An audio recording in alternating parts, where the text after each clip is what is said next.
Lee Mason, good to see you, brother. Good to see you, Corey.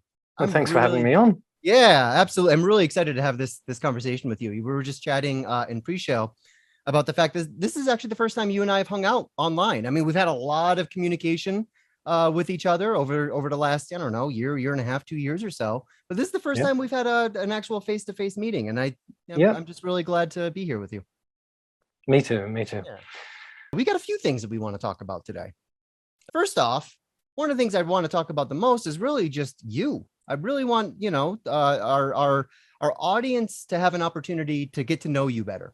I think that a lot of people who are in the Integral Life audience are already pretty aware of the offerings because you give, just about weekly practices on our Integral Life practice platform. And those are all just amazingly well reviewed. People really seem to benefit from their practice experiences with you. And you've also designed a web course, a really, really fantastic web course called The Essence of Integral Flourishing, which has been so well received by our audience. I just continue to get so much feedback about how your course is sort of filling in a few missing pieces that they've been feeling as they have been familiarizing themselves with the integral model. And we'll talk about, some of the ways that integral and sort of the other components of that training really, really do complement each other in really nice ways. And then finally, we're talking about a new training that you are making available for people, which we're calling Flourishing Live. And this is basically a live weekly coaching, group coaching session that is going to be very, very intimate with a small group of people, a cadre of about, we're hoping 8 to 10 people, maybe not much more than 12 or so, who will be able to work with you week after week for, what is it, a 12-week curriculum for 12 weeks? Yeah, 2 hours per week. Yeah, which is fantastic. I think this is a really, really fantastic opportunity for people, whether they are sort of seasoned integral veterans, the grizzled integral veterans that are out there, or people who are actually just coming into the integral space for the first time. I think this is a fantastic opportunity for them to sort of develop their integral roots and to find a path of fulfillment. Right. So I'm really excited to have this series of conversations, man. Well, likewise, Corey, and indeed, it's nice to be together in this space. So yeah, it really is. Well, let's start off with talking about just sort of the overall, I think, frame for the practices that you've been presenting, which is basically a frame of flourishing. And that word has, I think, a particular sort of meaning as you use it. So maybe you can, talk to our audience a little bit about what you mean exactly by flourishing. yeah, certainly. So the way I've been using flourishing is in the way that it's used in the academic study of well-being or happiness in the field of positive psychology. And I've stuck to the model that Martin Seligman, a positive psychologist, uses. And Martin Seligman developed a so-called Perma Model. And PERMA is an abbreviation which stands for positive emotion, engagement, relationships, meaning, and accomplishment. And these are 5 categories that Seligman and other positive psychologists consider that if you're doing well within those categories, then you're flourishing. If you're doing not so well within those categories, then you're languishing. And for positive emotion, think of just experiencing the emotion of joy. Mm-hmm. For engagement, think of experiencing flow, so being absorbed in an activity that you're performing. And for relationships, just think of indeed experiencing mutually beneficial, healthy relationships. And for meaning, the level of purpose you experience in life. And for accomplishment, just achieving goals that are important to you in life.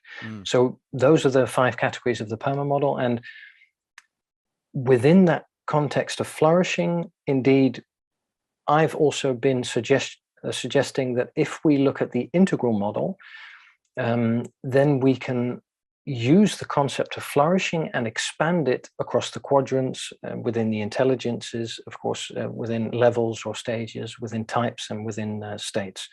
So that gives us a far larger experience of flourishing that we can access. And just as an example, a concrete example, think of the category of relationships from the Perma Model. If we look at that and we would say, well, I'm flourishing within the context of relationships, then if we look at the quadrants, for instance, and we would say I'm flourishing across the quadrants, that's far more extensive. And the reason that that's the case is because basically what the Perma Model is that Martin Seligman and a large number of psychologists did an international study where they collected data from a survey given out to thousands of people, and they basically asked them, what makes you happy? And then they used that data that they gathered from the world to create those 5 categories. So that's one way to do it. That's looking at the world and generating a theory.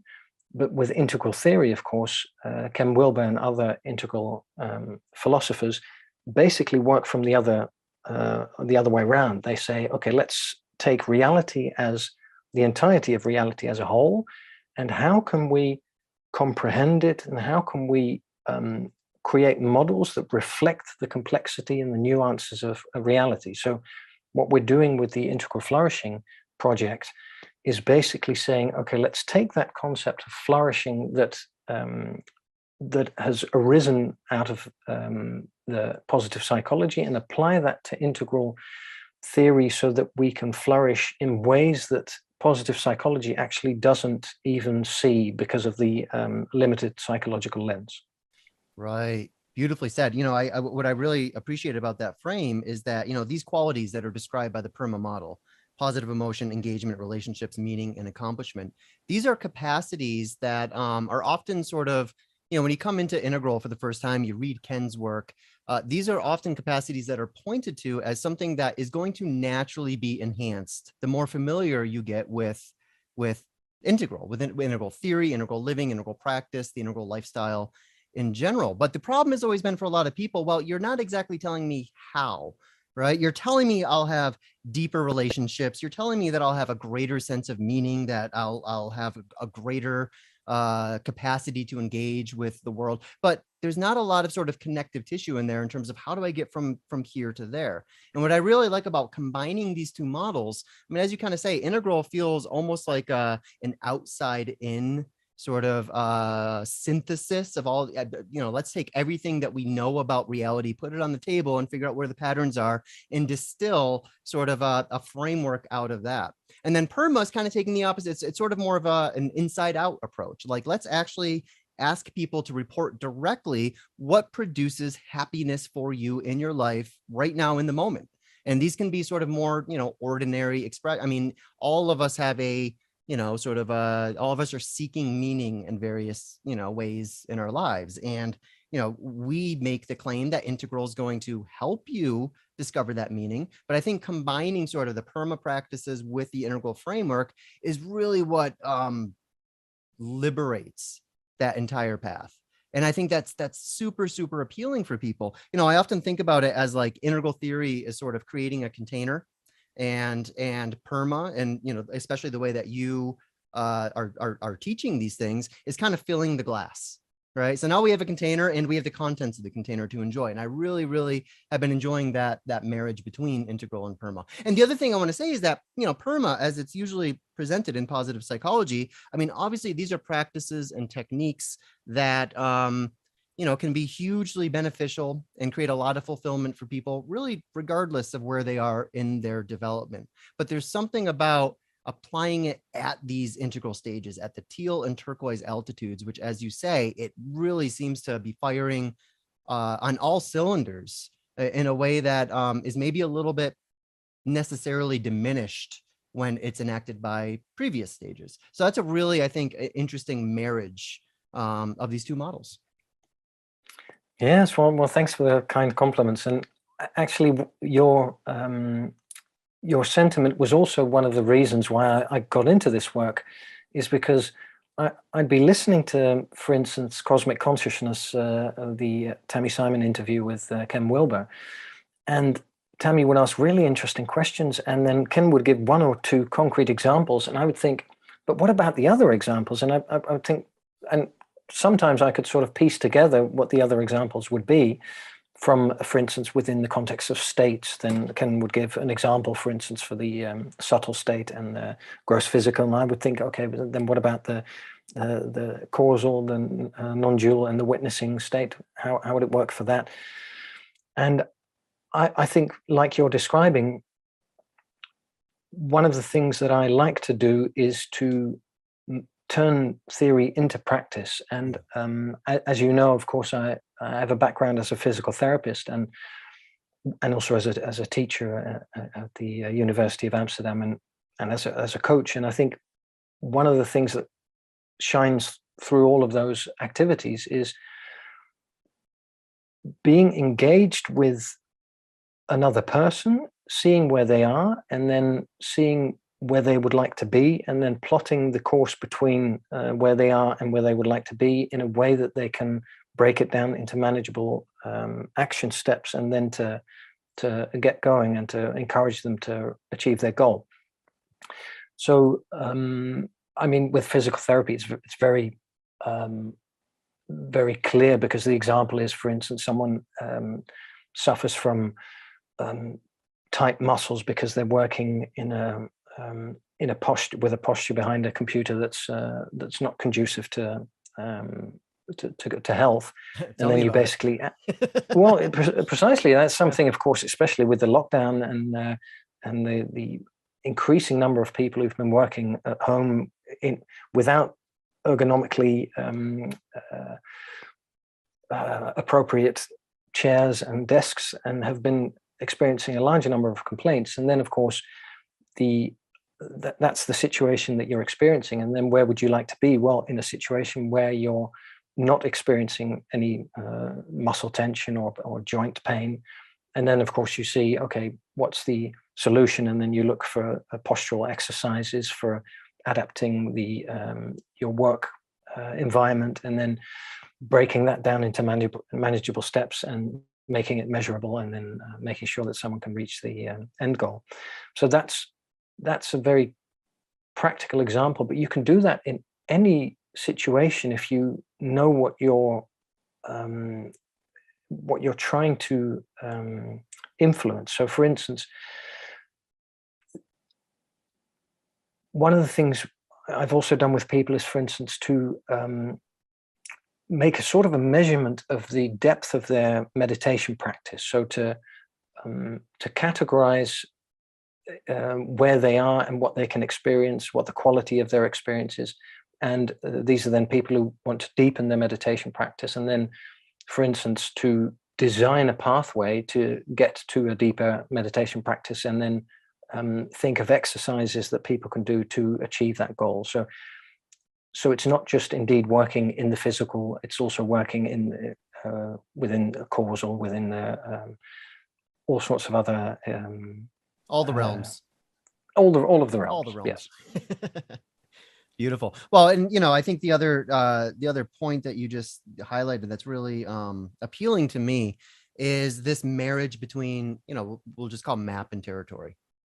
Integral is one of the most phenomenally useful maps that I think any of us could hope for, right? And it really, really helps us to make an extraordinary amount of sense out of this, out of a world that oftentimes presents itself as being fairly senseless.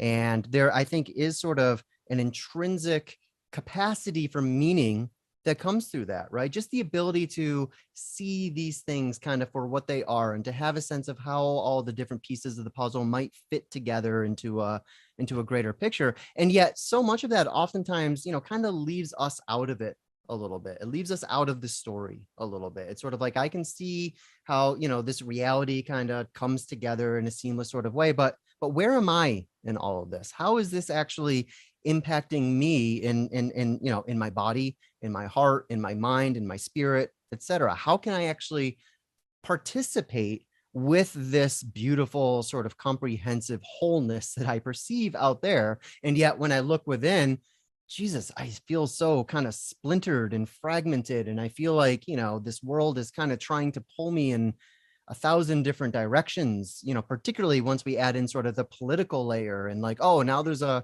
war in the Ukraine, and I've got to figure out where I stand on this, and who I stand against, when so it's like there's 1,000 forces in this world that are trying to sort of rip us apart at the seams right now, which is why when you first came to us with the Essence of Integral Flourishing course, I was like, God, this is right on time. This is right on schedule. Here we are. We're going into COVID land. We're all getting sort of quarantined from each other. We have this sense that everything is kind of moving away from everything else. And when you brought this flourishing program to me, I saw this as an opportunity for our audience to engage in a set of practices that can help them kind of pull it together again, not just sort of outside of themselves, but within themselves. And they can find that interior sense of wholeness and happiness and fulfillment and joy, or at least feel the satisfaction of knowing there's a path that can lead them, to feeling exactly those things. So, for me, when the flourishing discussion first sort of showed up in Integral, and when you first brought this to us, that was my sense. I was like, oh, this is right on time. This is actually what we, not just as integralists, but we, collectively, we culturally, we need this kind of material now more than ever, which has been sort of an ongoing refrain that I often repeat when it comes to Integral. It's like, oh, Integral is amazing. It's wonderful. And geez, it's just about 20 or 25 years ahead of its time. And I think now we're starting to see the life conditions emerge that are, sort of requiring integral solutions and integral practices such as the ones that you're providing here. That world is just now beginning to show up, and it's exciting. It's raucous. It's painful and fragmented sometimes. But it's also beautiful just to sort of feel like we're participating somehow in this grand emergence. And I think that the training that you are providing for people is helping people to engage with that even more deeply, even more consciously. Yes, I agree. And I would say culturally, we could perhaps even say that the green level of development, so the postmodern level of development, that deconstructs reality to such an extent that it results in sort of a mass depression of humanity, and that flourishing as a concept is a way to acknowledge that we have a level of control over our individual experience of happiness and of meaning and of just our well-being, and that amidst all of the polarization and fragmentation that you describe, which is absolutely the case, that nonetheless we can still influence our own level of well-being to a reasonable extent, so that we can also then be a better vehicle for positive and constructive change in the world. Because at least that's one of my personal beliefs, is that you can help other people more skillfully if you're more balanced as an individual. Yeah, no, that's a great frame. And what you say about sort of green and what occurs within the green space. One of the three principles we like to talk about when it comes to integral, they have fancy words for them, but we can describe to people what they mean. The three terms we like to use are non-exclusion, which is a kind of a fancy way of saying everyone is right. Enfoldment, which means some people are more right than others, and we kind of have to figure out how it all fits together. And then enactment. If you want to know this, or if you want to be this, then do that, right? Everything has an injunction. Everything has a practice and exercise. In other words, don't just take sort of integral ideas on good faith. I mean, actually, there's a set of practices you can do right now to verify, these dimensions of reality that we talk about with the 4 quadrants or the various states of consciousness. We're not asking you to accept this as dogma. We're inviting you to engage in a series of practices where you can sort of verify these territories for yourself. And I think that's really the power of integral. Where green has us stuck, I think, is that it has us stuck in non-exclusion, this idea that like, oh, everything's welcome, guys. We can, I go into a place like Facebook or Reddit, for example, and you will see every stage of consciousness, every state of consciousness, every shadow imaginable just slide frictionlessly, across the screen. And there's nothing that is sort of editorializing or curating or, putting these pieces together. And so we exist in a space that is just, again, completely frictionless, because we're sort of running our civilization on postmodern operating systems. which is sort of, our response to that is like, well, let's find a better operating system. Let's find a better operating system where things don't just slide like that, and where we can actually begin to, discern something that's better, something that's worse, something that works better, something that doesn't work as well. And we can bring in some of that unfoldment piece. And I think that, again, what you're offering here is a very, very tremendously valuable set of enactments, a set of practices that we can do in order to do that in our own lives right now in this moment. And then that kind of radiates outwards, right? I mean, we all sort of become ambassadors of second tier in a certain kind of sense when we actually allow ourselves to fully inhabit sort of these, what might currently feel like a more idealized version of ourselves, but it's a version of yourself that that you should aspire to and is completely attainable. I think that's really the point here. This is attainable.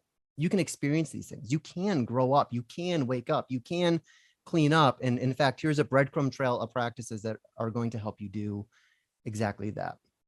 If Ken Wilber's doing his math right, it's just going to take enough people doing that until we basically hit sort of a tipping point where integral ideas are able to begin exerting more influence. But that comes through us. That doesn't flow around us. That flows through us. That's very true. And you and I were speaking before the call. We were speaking about the wood carvings that you create, some of which are behind you. And I would say that's also an expression of what you're speaking about, is that the wood carving, you're doing something to create something out of in this case wood, so raw materials. And in a certain sense, I would say that as human beings, we're also a sort of a raw material that we're trying to create something out of all of the time. And the fact indeed that some actions that we take produce predictable results within the context of personal development and growth, that's very inspiring. And from my own life, I know I've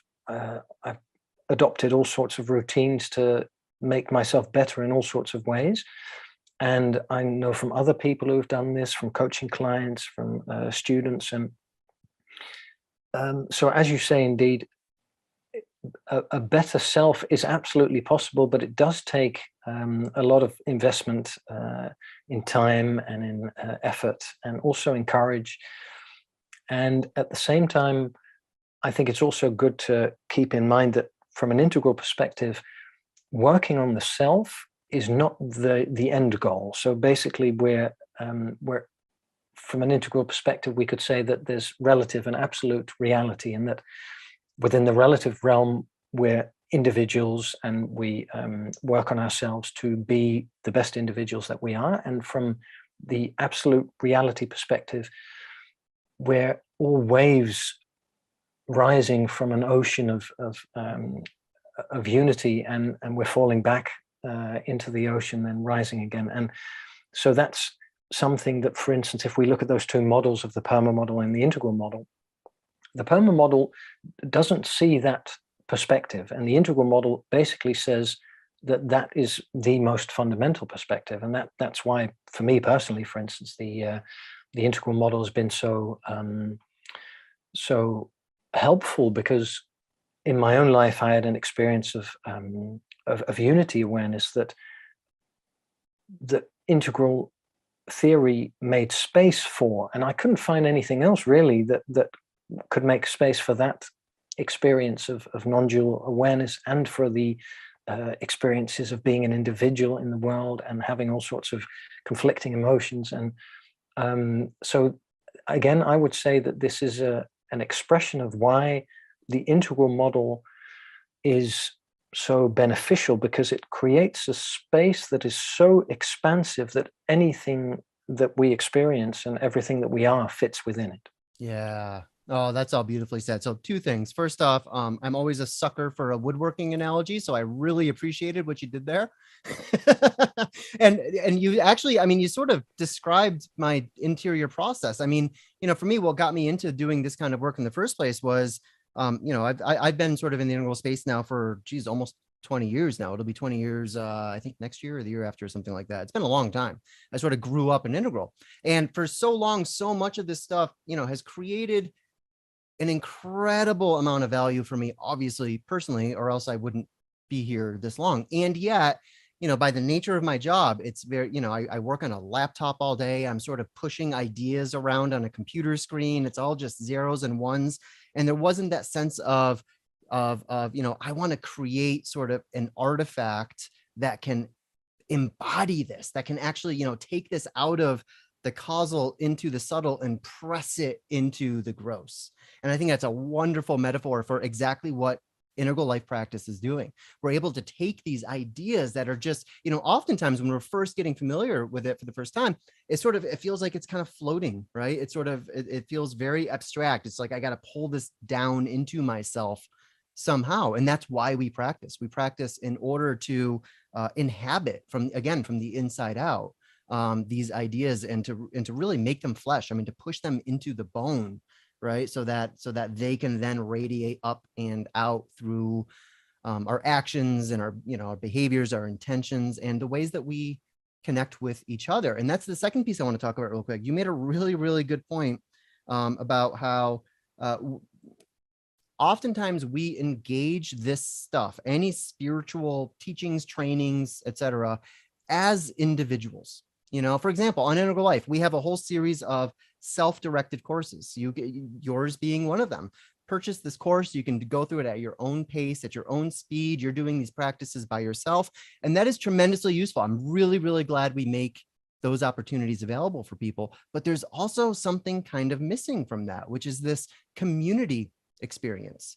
I've talked to Ken about this previously on our show together about what I call the neoliberalization of spirituality, where so much of the inheritance that we receive as integralists, so much of the stuff that inspired Ken and that Ken grew out of, things like, the stuff that was happening at, Esalen and the human potential movement, there was this explosion of searching for newer, deeper, higher expressions of the self that we would call human potential.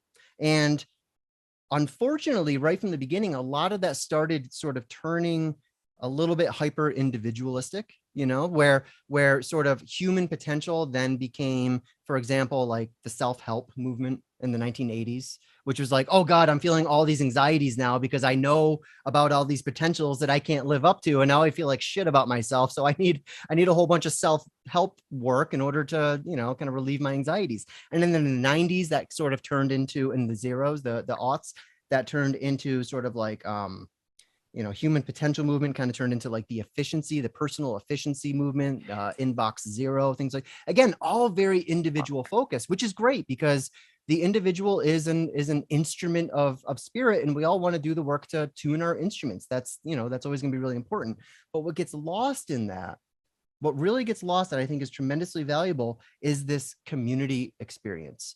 Having, a group of people that we can be intimate with, who we can, transform alongside, right? So that we don't feel like these lonely integral islands with each other, for example. And that is one of the things that you are making, one of the really, I think, critical things that you're making available with the Flourishing Live training, is that these are group-based experiences where it's not just you sort of on a soapbox kind of talking at people, but you're in a circle with, well, we're integral, so we'll call it a sphere. You're in a sphere with other like-minded, like-hearted people who are doing these practices ongoingly and connecting with each other and checking sort of their experiences with each other and helping each other to deepen their embodiment of their own sort of purest joy and happiness and fulfillment. And that's, I think, a beautiful thing that is largely missing from sort of the spiritual market as we know it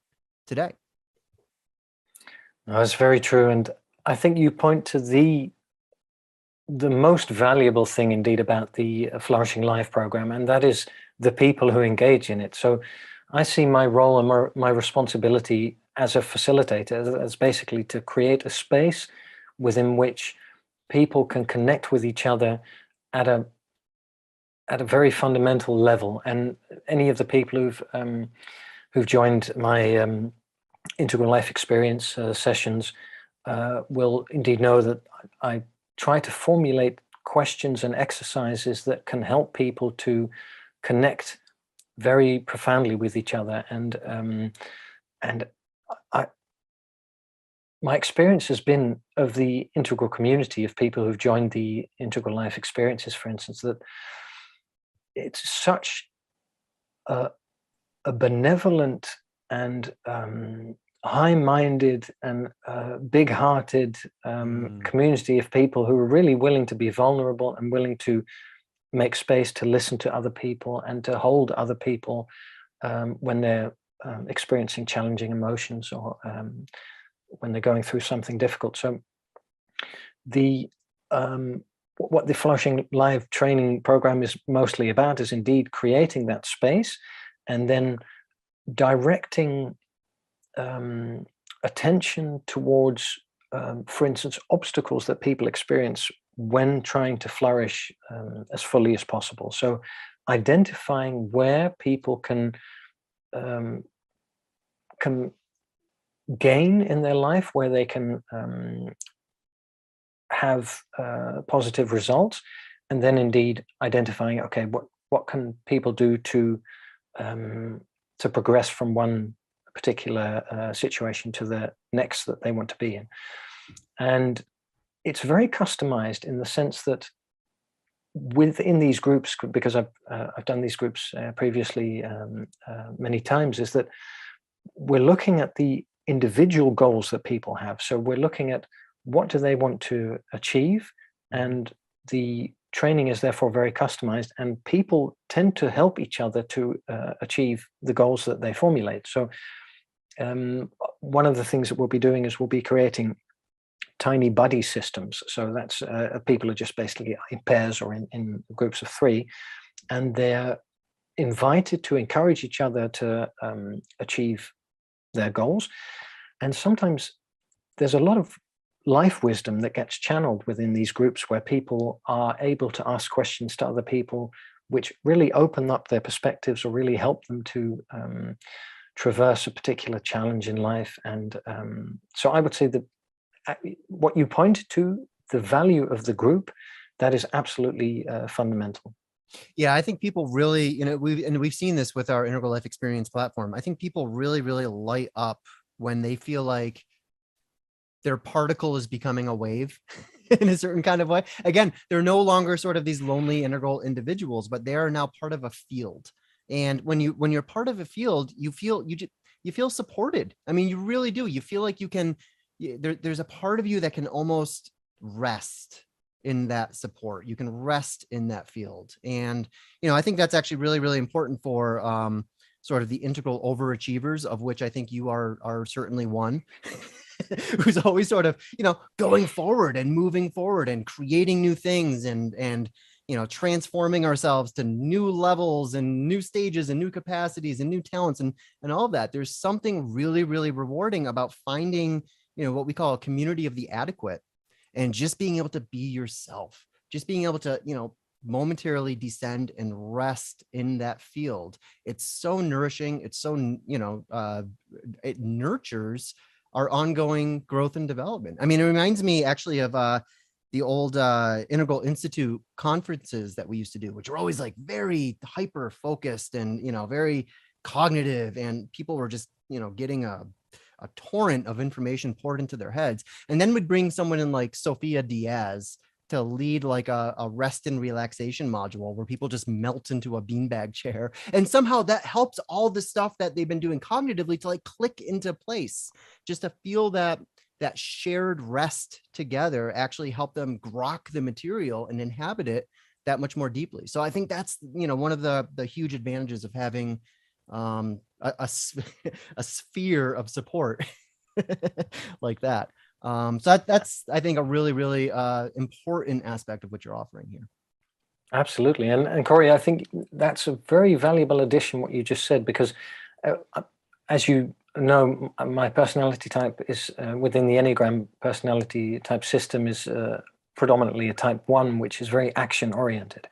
But so I'm perhaps not emphasizing enough the practices of acceptance that we also, of course, engage in, which is very important, because as Carl Rogers, the psychologist, said, that once I accept myself, then I can change. So it's basically the first step is to embrace reality as it is, and to be serene with who we are and what is, and then to move from there. So that's indeed very good that you emphasize that.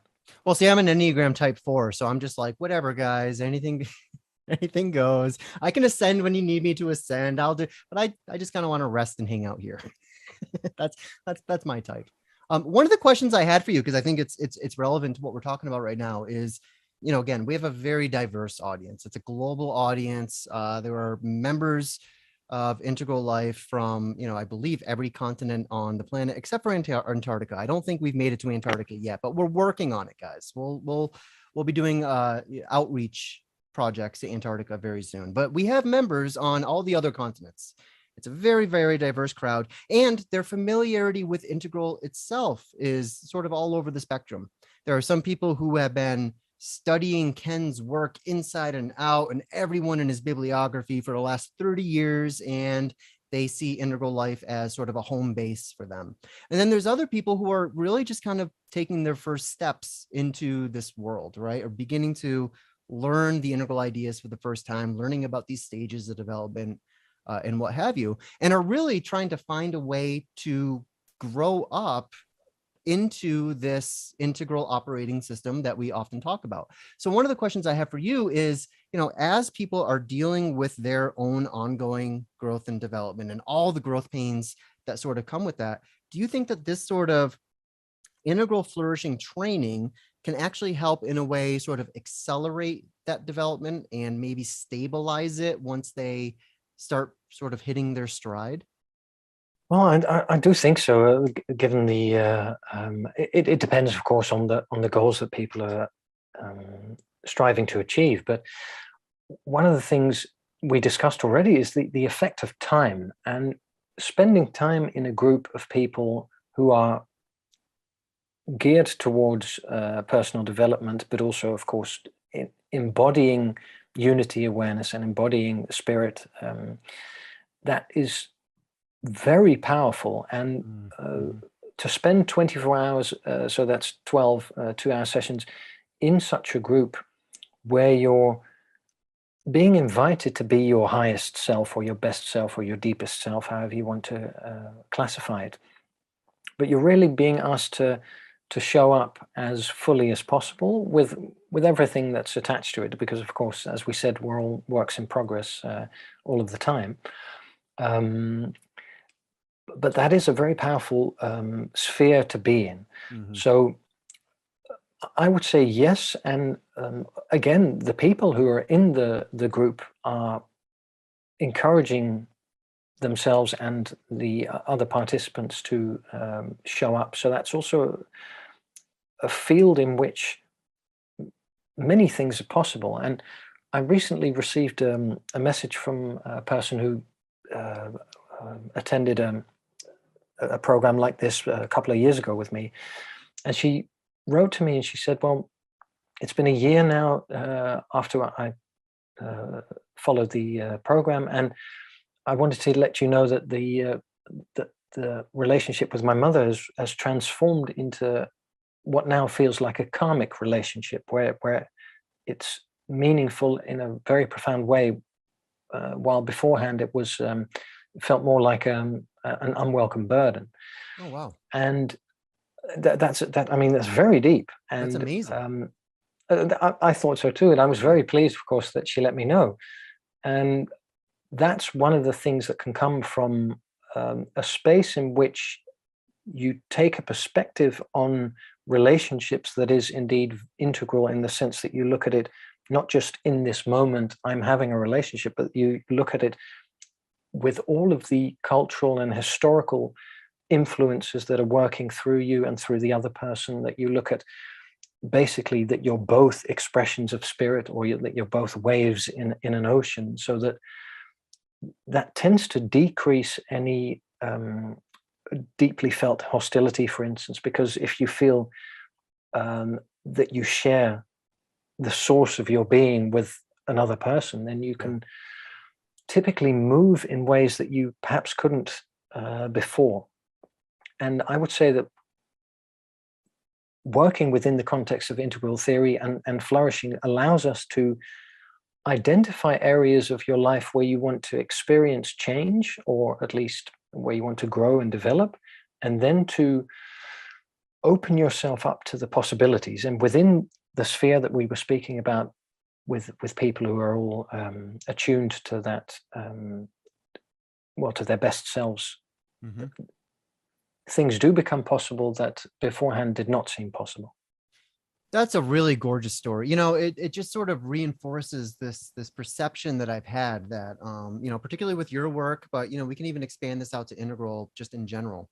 There are always sort of a 1,000 points of transformation, you know, there's like 1,000 different ways that we can transform ourselves in every zone and every quadrant and all these different states. And depending on our type, you know, an integral, I think, gives us a really nice, granular and comprehensive way to make sense of the various kind of transformational paths that we can go in. But even though there's 1,000 of them and they all, you know, when you kind of view it that way, it feels sort of insurmountable. It feels like, oh, now I need to do 1,000 things.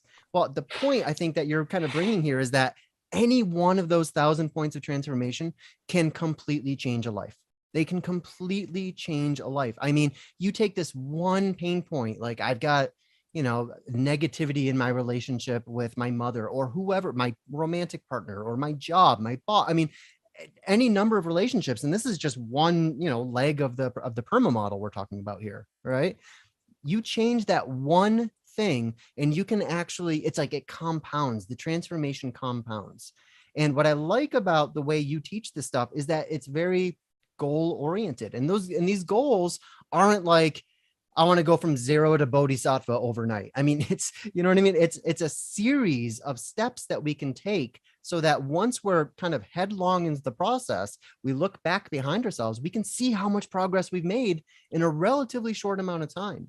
And any, you know, that progress can then lead you to any one of these 1,000 points of transformation, which can then just irrevocably alter the course of your life and your relationships and your sense of meaning and sense making, and, you know, how much joy you are capable of experiencing, because suddenly you realize, oh, I've been carrying this weight for decades and I can let it go now. How liberating is that? And then knowing after that, oh, wow, there's another 999 points of transformation out there waiting for me still.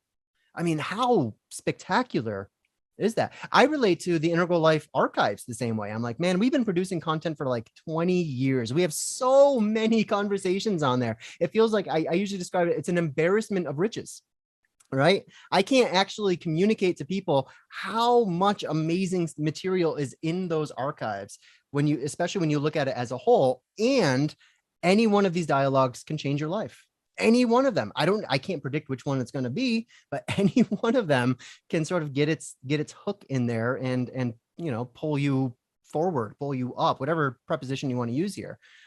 It's a powerful thing. And it reinforces again to me sort of the psychoactive quality that Ken talks about in regard to learning integral in the first place.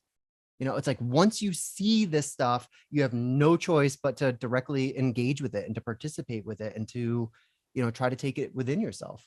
The other point that I just want to sort of double click here is when you're talking about, you know, going back to sort of the benefits of being in a group. You know, this is something Keith Witt and I talked about in our last show last month, how, you know, oftentimes one of the very, very best ways for us to learn anything is to simply surround ourselves with people who know it better than we do, right? That's been the secret to my integral career. I mean, I just threw myself in and surrounded myself with people who are smarter, deeper, wiser, more realized, more awakened than myself. And, you know, that sort of by the effect of osmosis is kind of slowly trickling in.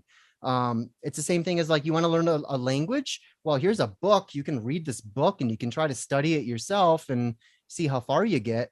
Or you can just go to Portugal and go spend a month in Portugal and be surrounded by people who speak a language different than your own. And guess what? You're going to learn that language so quickly simply because you're in a field. You're in a field with other people who know some stuff better than you do. So when it comes to that question of, can this actually accelerate and especially stabilize that integral development? I think it's obvious that it would, and simply by virtue of being part of that field, because you take it in, it's not just a field that's outside of yourself. It's a field you start feeling those currents within yourself. And once you feel it, once that toothpaste is out of the tube, there's no putting it back again. I agree. And if we're speaking about fields, because I'm also a systemic work therapist, so that basically means that you work with fields and with the influences of historical and cultural forces in people and groups of people. And one of the things, if you've ever done a family constellation, have you ever been part of that, Corey? I've not. No. Because it's a very powerful process, and basically what you do is you have a particular question in relation to your family system. So, for instance, it could be that you tend to be self-effacing when it's inappropriate, and that's a trait that you, for instance, inherited from one of your parents, and you want to have a look at that. And then you, in the most elaborate version of the process, you have a group of people, and you position these people in a space as for instance, your mother, your father, any siblings you have, any children you have. And then the people who are in the field, they're invited to experience what they experience, not as their own individual self, but as a facet in that field. So they're actually just asked to register what happens in their body, which emotions come up, which thoughts come up.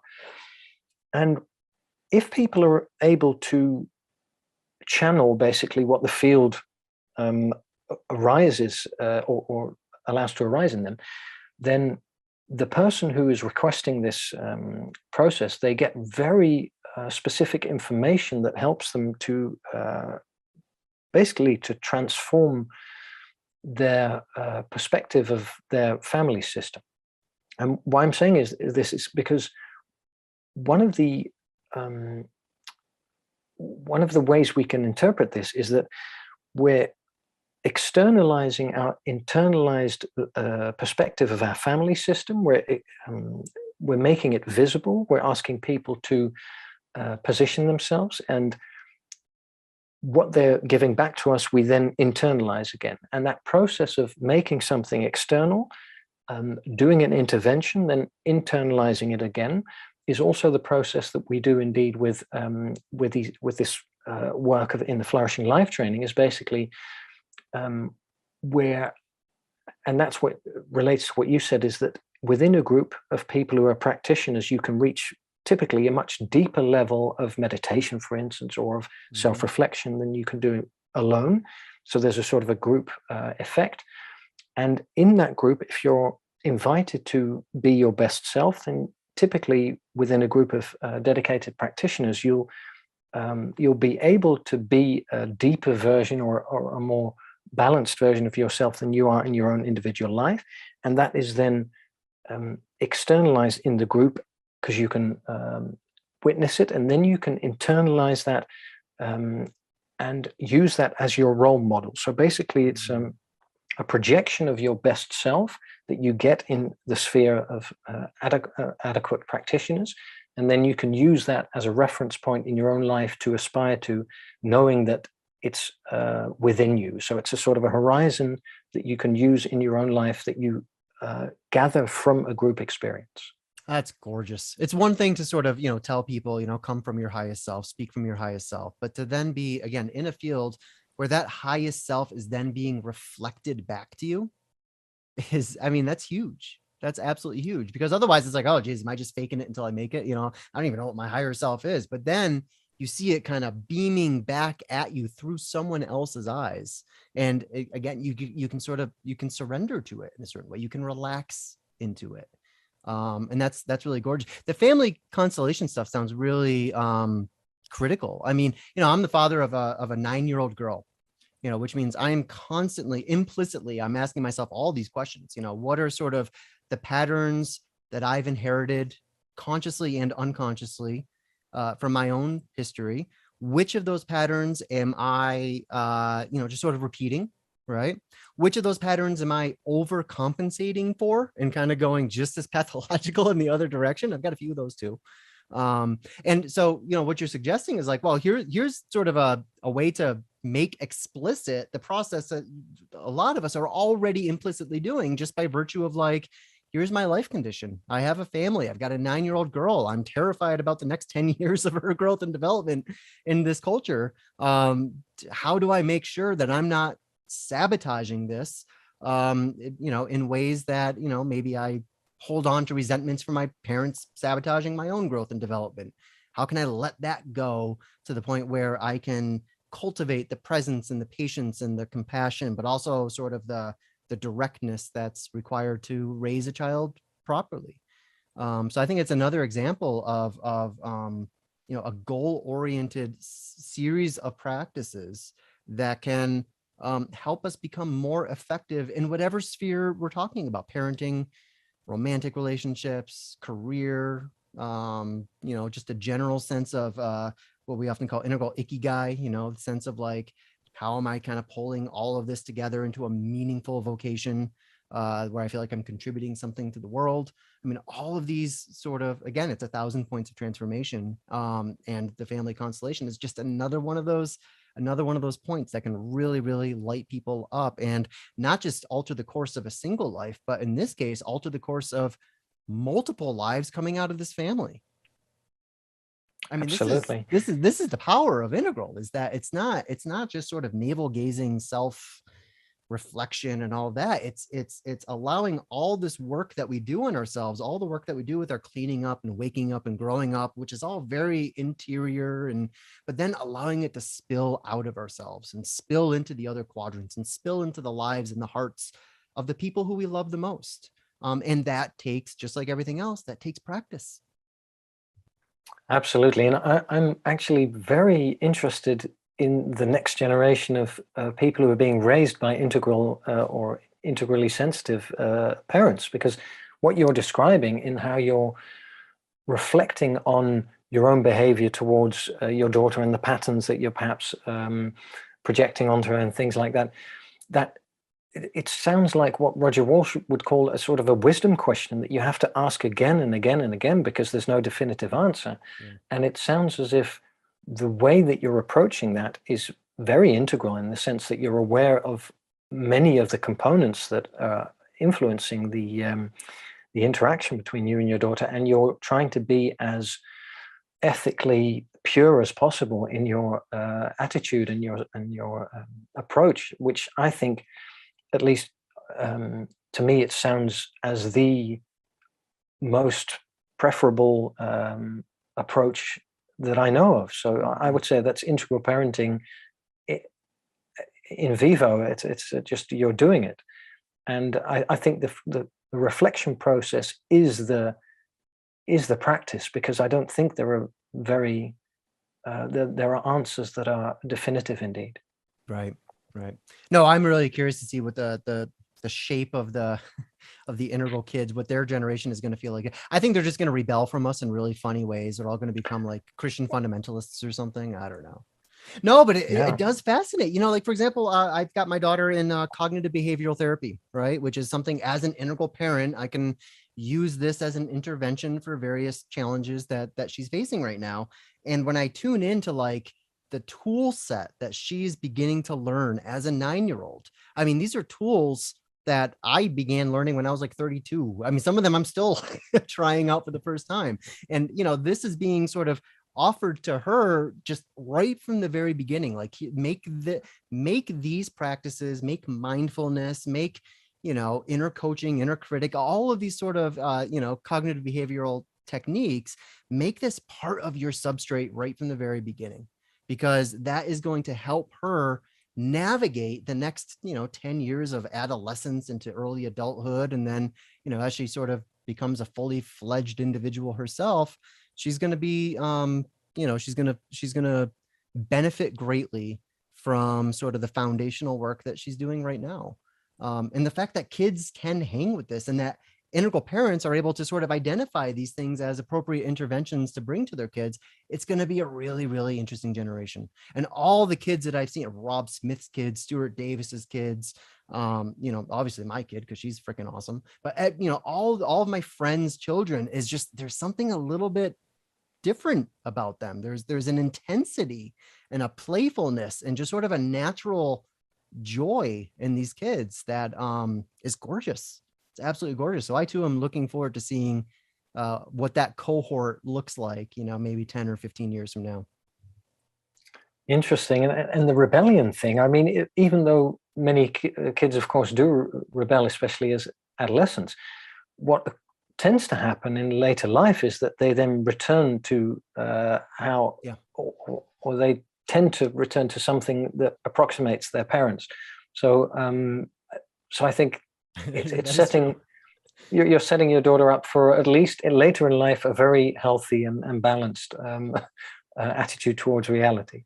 Well, my theory there, Lee, is that rebellion is made all the worse when parents don't have actually a developmental understanding to begin with, because their parenting style is honed in at a very particular level of development that's appropriate for certain ages and then no longer appropriate after a certain stage, right? So I think what often happens is that the parent is unable to update their own operating system.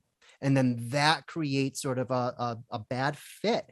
The parents are using interventions that are not appropriate for the stage of development that your child now is at. And as a parent, it can be hard to even accept that your kid is now at this deeper, higher stage of development, because that means they're growing up and time is running out, and that makes me sad. So we push these things sort of into our own shadows. I think we latch on to what's familiar to us, which is, again, particular styles of parenting. And my hope is that with integral parents, because we have this sort of developmental understanding baked in from the very beginning, we can kind of change our strategies as our kids continue to grow and develop and awaken. That's my theory. I'm sticking with it. Absolutely. Well, we're getting a little off track here. Not really, though. I mean, all of this really does fit together. And I think it shows, because this is just another, of the 1,000 points of transformation that we could possibly talk about here. But, I want to actually point people to the training, where people can go to sign up for this wonderful opportunity that you're offering to people, the Flourishing Live group coaching program. So if you go to integrallife.com right now, at the very top of the menu, well, first off, on the homepage, you'll see Lee's face right there in the homepage in the top right corner. You can click that. That'll take you to the enrollment page. Or if you want to see, Lee's other course, for example, The Essence of Integral Flourishing, and you want to check that out alongside the Flourishing Live offer, click the courses button from the very top menu. That'll take you to a listing of all the web courses that we have on the site, and check that out. And just to let people know also, just for the people who are watching us right now in this webinar, I have actually taken, I think, $100 off the price of the Flourishing Live course. I'll keep that up for the next 24 hours for anyone who wants to take advantage of that discount. Please do. But, I do want to impress on people. Time is running out. We're hoping to get the cohort started in, well, we've been saying the first week of March, but that's in like 2 days. So, maybe we'll extend it by a week or so, but time really, the fuse is lit, seats are running out. So I encourage people, if you're at all interested in joining this transformational group coaching experience, don't hesitate. Go check out the link right now, take advantage of the $100 discount and sign up. You'll be so glad you did. And then beyond that, Lee, I want to point to, a couple other things that you have coming up. So as we mentioned at the very beginning, you are also leading a series of practices on the Integral Life Experience platform, which you can also find by going to integrallife.com and clicking live events, or you can click practice, both of which will show you the full practice calendar that we make available. Why don't you talk about some of your upcoming practice sessions that you're going to be offering? Yeah, so I think the first one is integration in a fragmented world. So that's basically where we look at ways to practice together that transcend fragmentation, that transcend polarization. So it's basically an invitation to connect at a profound level, indeed, as we were speaking about earlier, and to rest with each other in a sphere of community and of mutual understanding. And the session after that, the week after that, will be the Enneagram Type One session, which I lead, which, by the way, is accessible for any Enneagram types. You don't need to be identified as a Type One. And that's where we'll basically look at the Type One typical challenges, typical talents, all sorts of aspects of Enneagram Type Ones that we can work with. And of course, because as individuals, each of us has access to all of the all human behavior, so we have all of the types within us, but of course we have preference for some of the types more than others, but it can be useful regardless of which type you are, because these are basically just human abilities and talents and challenges that we're speaking about. And the week after that will be the I think that's embodying eternity and infinity. And those are sessions which are geared towards the experience of inhabiting reality as, or from a perspective of unity awareness. So we were speaking earlier about the awareness of being, as an individual, a temporary wave sort of arising in a timeless ocean and then falling back into it. And that perspective of the individual we are being a temporary expression of something greater that we all share and that we're all expressions of, that's the theme of those sessions. And then the week after that, I'll be doing a befriending chaos session. And befriending chaos is about basically being okay with reality as it is. So all of the conundrums of reality, all of the challenges of being human in a world that is so difficult to navigate in certain aspects. And so that's just basically around acceptance, around embracing ourselves, reality, and others. So those are the four trainings that I'll be doing. That, the chaos practice, I think, is tremendously critical as our world, it's clear that we are headlong in what we might just call the age of disruption. Rob Smith sometimes calls it the time between eras, which I think is also apt. But as we can see in the headlines every day, the world really is getting more chaotic all the time. And I feel like our obligation here at sort of Integral Life, at the Integral kind of home base, is to help people cultivate more anti-fragile ways of managing and navigating that chaos.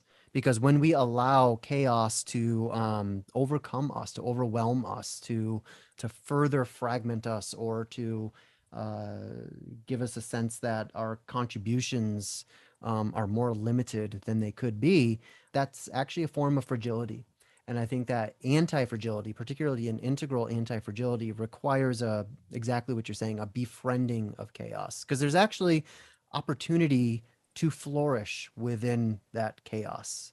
In fact, I'd probably go so far as to say you can't actually flourish unless you have some of that chaos in your life and are, in fact, very friendly with it. So that's a great practice. And you do that, I think, every month or every 2 months or something like that, right? It's a regular. No, every month. Yeah, every month. Yeah, fantastic. Yeah. Well, before we close up, I want to put one call out to anyone who's watching us right now. If you have any questions, so we got a couple people here in Zoom with us. You can ask a question. I'm also watching the YouTube stream right now.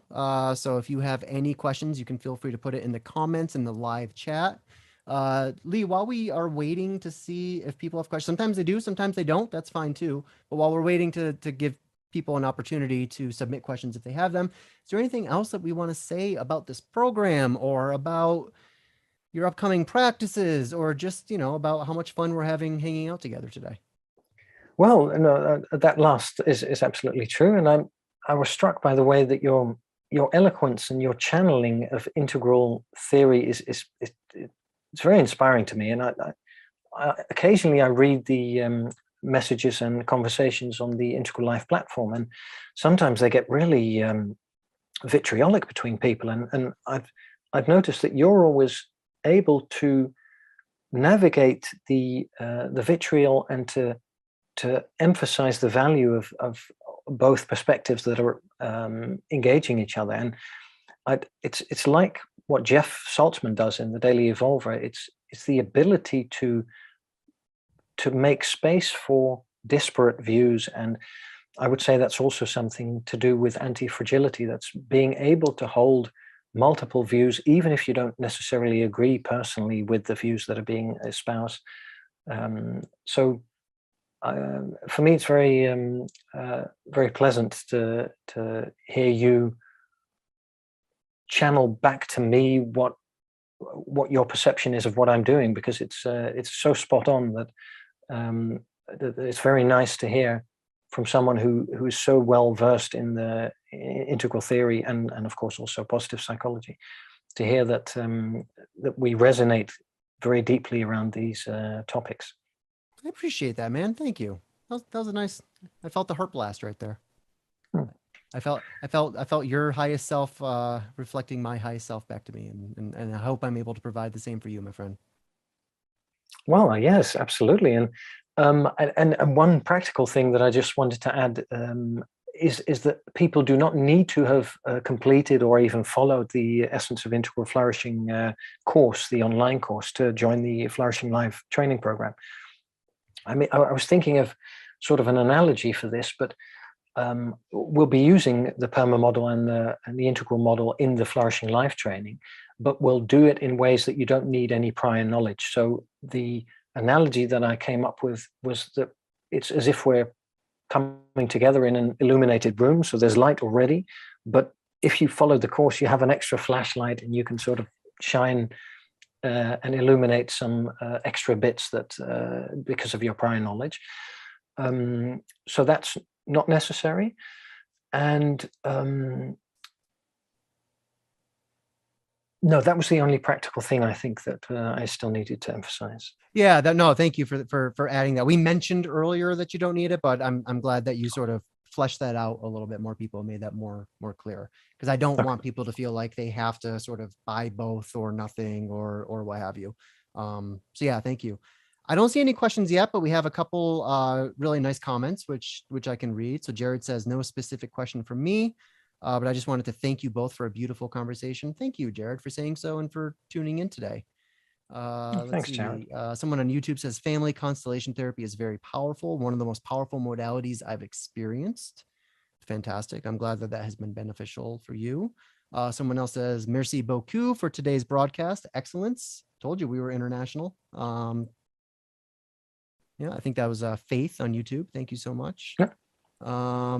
Let's see. Also says, excellent afternoon. So that's great. And it does actually look like someone submitted a question here. Here we go. So Blake says, would it be possible to mention some of the elements and practices in the Flourishing Live training? Kind of like a glance at the syllabus. Can you say more about that? Yes, well, certainly. So if we look at the content, then basically the framework is that it's 4 phases. So the first phase is basically identifying the goals and identifying the talents that you'll use to achieve the goals. So we'll use a survey that I developed, and you can sort of use that to identify your goals, and then we can be more selective and specific.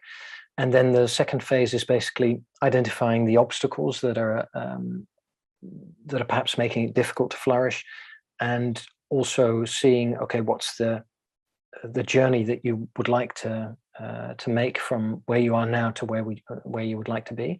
And then the third phase is taking action with the encouragement of the group that you're in. So with the body system, taking action, reporting back, and if necessary, adapting your strategy and taking additional action.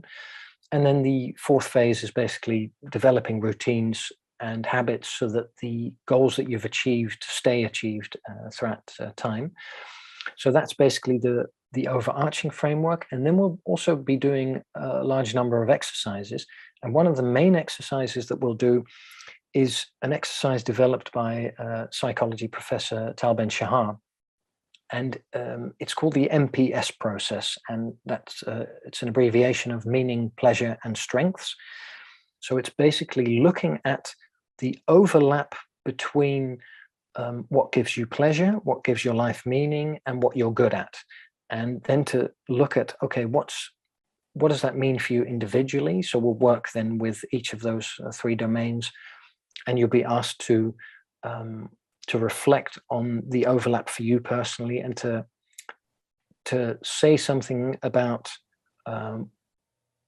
what that means for you individually, and what that means for the goals that you want to achieve, and how you can perhaps use that also to show up more skillfully in life. So that's a large exercise, and many of the smaller exercises will be based on the goals that are shared. So that's why the program is highly customized, because if people bring goals, for instance, to do with a relationship with a family member, or with, like we mentioned before, physical complaints, or perhaps economic things, or anything else, then the exercises that we do will be tailored to the goals that we're working with as a group. So I think I've been doing this work now for so helping people achieve goals for about almost 25 years now. So I have a large arsenal of exercises, and I can then use those exercises based on the setting that we are in and the context that we need. So you can also check out, again, click the courses button. That'll allow you to find the standalone course as well, the essence of integral flourishing. And then we have the full curriculum laid out on the page for that as well. So anyone who's curious about what sort of these practices might look like, what kinds of practices, just how diverse actually the number of practices that you're bringing into this training actually are, that's a good way to sort of take a glimpse. That's true. Indeed, the Essence of Integral Flourishing course, the online course, I think it has about 100 exercises altogether. So yeah, it's kind of ridiculous, actually. Again, I called you an overachiever earlier for a reason, though. Yeah. Now, there was actually during the call that we promoted the online course, somebody said, well, it almost seems like it's too much. And perhaps in a way, it's like two courses in one. So it's so you're getting, it's actually quite a bargain if you look at it that way. That's a good marketing angle. You've got a natural affinity for marketing here, buddy. Well, it only took me about 9 months to come up with the answer. Well, no, what you've done, we got to tell people what you've done is you've taken the 1,000 points of transformation and distilled it into only 100 points of transformation. That's that's a lot more accessible. True. Very true. Yeah. Well, Lee, thank you so much for spending this. This has been a lot of fun. It's been moving. I've really, really enjoyed actually getting to know you better face to face, beyond sort of our Slack communications that we regularly do. Thank you so much for this. This has been a real gift to myself and to the rest of our audience. And I really, really hope that people sign up for this coaching opportunity. I promise your life is not going to be the same afterwards. So go to integrallife.com, check it out, sign up if you're interested.